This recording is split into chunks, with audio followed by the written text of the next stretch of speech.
बहुत सुना है आपने, क्या लेकर तू आया जग में क्या लेकर तू जाएगा। दूसरा सुना है कि न कुछ लेकर के आए न कुछ लेकर जाना। खाली हाथ आए थे खाली हाथ जाना है।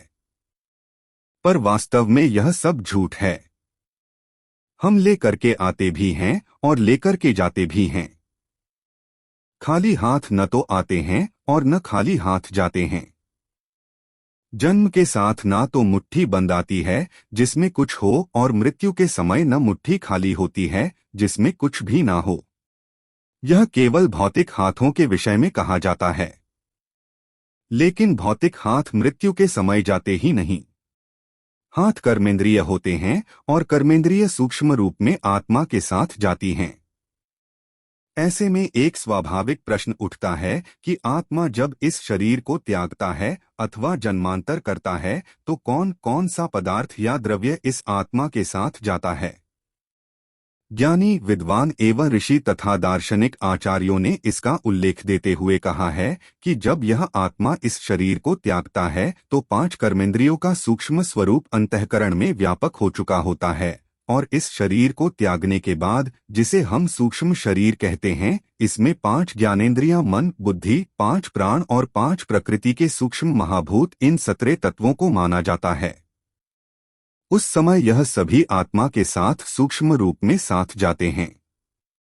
मृत्यु के समय जैसी भावनाएं होती हैं, जो भी अंतःकरण में अंकित हो चुका होता है, उन अंकित हुए कर्मों को भोगने की यह आत्मा इच्छा करता है। जैसी इस शरीर में मनुष्यों की भावना होती है, जैसी प्रवृत्ति होती है, और जिस समय उसके प्राण शरीर से निकलते हैं तो यह आत्मा अंतरिक्ष में उन्हीं विचारों वाली आत्माओं में रमण किया करता है। आत्मा का सूक्ष्म शरीर द्वारा अंतरिक्ष में रमण कैसे होता है? अंतरिक्ष में कई प्रकार की आत्मा रमण करती हैं। एक तो वह आत्माएं हैं जो मोक्ष के निकट पहुंचने वाली होती है। एक वह जो तमोगुणी होती हैं। तीसरे प्रकार की रजोगुण वाली होती हैं। इनमें से जो मोक्ष के निकट जाने वाली आत्माएं होती हैं, उन्हें हम सतोगुण की आत्मा कहा करते हैं, जो निर्मल और पवित्र होती हैं। जैसा हम इस संसार में कर्म करते हैं, वैसी ही आत्माओं का संग हमको मिला करता है। यदि हम देवत्व कर्म करते हैं तो देवत्व आत्मा में रमण करते हैं। जब हमारा देवत्व कर्म समाप्त हो जाता है तो जो कर्म अंतःकरण में अंकित है, उन्हें भोगने के लिए संसार में पहुंचते हैं। इस प्रकार तमोगुण आत्माओं के साथ तमोगुण की आत्माओं का मिलन होता है। रजोगुण की आत्माओं के साथ रजोगुण आत्माओं का मिलन होता है, और सतोगुण आत्माओं के साथ सतोगुण आत्माओं का मिलन होता है। मिलन से तात्पर्य एक साथ घूमना होता है। मृत्यु के पश्चात बहुत से परिवारों में देखने को मिला है कि वह 13वीं करते हैं। 13वीं का मृतक आत्मा के साथ कोई संबंध नहीं होता, क्योंकि अंत्येष्टि कर्म संस्कार जब हमने किया था तो वह अंतिम संस्कार था। उसके पश्चात कोई संस्कार नहीं होता। इसलिए 13वीं का कार्यक्रम संसार में गलत प्रचलित है। पहले दिवस के सिद्धांत को मान लेना उचित नहीं है, क्योंकि अधिकांश आत्माओं के द्वारा शरीर को त्यागते ही दूसरा शरीर धारण करना अनिवार्य होता है।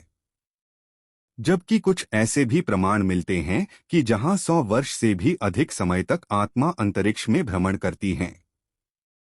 दोनों प्रकार के प्रमाण हैं, परंतु उपरोक्त में कहकर आ रहे हैं कि जैसी भी भावनाएं हो, जैसे भी कर्म करके जाएंगे, उसी के अनुकूल हमें जन्म प्राप्त हो जाता है। उदाहरण के तौर पर यदि हमारे द्वारा तमोगुण प्रधान कर्म जीवन भर किए गए हैं और तमोगुण से ही शरीर त्याग दिया गया है, तो उस तमोगुण आत्मा को उन तमोगुण आत्माओं में 13 दिवस रमण करके उसे जन्म लेना अनिवार्य हो जाता है। परंतु जो सतोगुण आत्माएं होती हैं, और यदि उनके मन में यह विचार होता है कि शरीर को त्यागने के पश्चात ही मुझे संसार में अवश्य आना चाहिए, तो उसे 1 मास के पश्चात संसार में आना अनिवार्य हो जाता है। और यह आत्मा ब्रह्मणे वचती सुप्रजा मनोति कामा, जो सतोगुण आत्मा होती हैं, वह शरीर को त्याग करके 100 बरस तक विमुक्त आत्माओं के निकट रमण करती रहती है। 100 बरस तक आत्मा अंतरिक्ष में रमण करता है। एक श्रृंकेतु नाम की वायु होती है, उसमें यह तमोगुण वाली आत्मा केवल तहरे दिवस रमण करती है तथा पूर्व जन्म की स्मृति को त्याग करके संसार में पुनः जन्म लेती है। शायद इसी के आधार पर 13वीं का कार्यक्रम रखा जाता है। परंतु यहाँ हम यह भूल गए कि हमने अपने मध्य से गई हुई उस आत्मा को तमोगुण वाली स्वीकार कर लिया, चाहे वह रजोगुण वाली थी या सतोगुण वाली थी। इस पर हमने ध्यान नहीं दिया। इसके अनुसार भी 13वीं का सिद्धांत प्रत्येक मृतक आत्मा के लिए आवश्यक नहीं है। ऐसा करके हम गलत करते हैं। लेकिन जो सतोगुण वाली आत्मा होती हैं, वह इंद्र नाम की वायु में रहती हैं, और दूसरी मृचा नाम की वायु होती है तथा तीसरी सौंभाम नाम की वायु होती है। इन 3 प्रकार की वायु में सतोगुण की आत्मा रमण करती रहती है, और जो वायु में पंचमहाभूत सूक्ष्म रूप से रमण करते हैं, उन पंचमहाभूतों पर यह आत्मा शासन करता हुआ विमुक्त आत्माओं में विनोद करता रहता है, अर्थात आनंद का भोग करता है। और जो इस शरीर में अनिष्ट कर्म किया, उस कर्म को भोगने के लिए संसार में जन्म को प्राप्त होता है, ऐसा माना जाता है। आत्मा में वह गुण अंकित है जिन गुणों से प्रकृति को अपने अधीन बना लेता है। जैसा सूक्ष्म स्वरूप आत्मा का हुआ, वैसे ही आगे प्रकृति भी इतनी सूक्ष्म बन जाती है। दोनों एक दूसरे पर शासन करने लगते हैं। आगे चलकर के आत्मा भी सूक्ष्म और प्रकृति भी सूक्ष्म हो जाती है। अब सूक्ष्म पर सूक्ष्म शासन करता है। संसार में स्थूल पर स्थूल शासन करता है। जैसे कृषि करने वाला वैश्य कृषि पर शासन करता है। अणु को, वायु को, अग्नि को अग्नि और स्थूल का जानने वाला स्थूल को ही जानता है। सूक्ष्म वस्तु सूक्ष्म को जाना करती है। आत्मा के जन्म लेने से पहले उसके विचार संसार में आने के होते हैं। उनके विचार संसार के लिए होते हैं, इसलिए वह माता के गर्भ स्थल में प्रवेश होता है और माता से जन्म धारण करता है।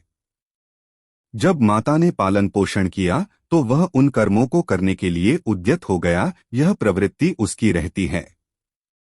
अब विचार करते हैं कि मृत्यु के पश्चात क्या प्रवृत्ति रहती है। जब यह आत्मा शरीर को त्यागता है, आत्मा को ऐसा विदित होता है कि अब तेरा शरीर रूपी वस्त्र पुराना हो गया है और इस शरीर रूपी वस्तु को त्यागना अनिवार्य है। इस शरीर को त्याग करके उन आत्मा में रमण करता है जो उस आत्मा के विचार वाली आत्मा होती हैं। जैसे पूर्व में कहा गया है कि तमोगुणी आत्मा तमोगुणी आत्माओं में, सतोगुण वाली सतोगुण, रजोगुण वाली रजोगुण आत्मा में यह आत्मा रमण करती हैं।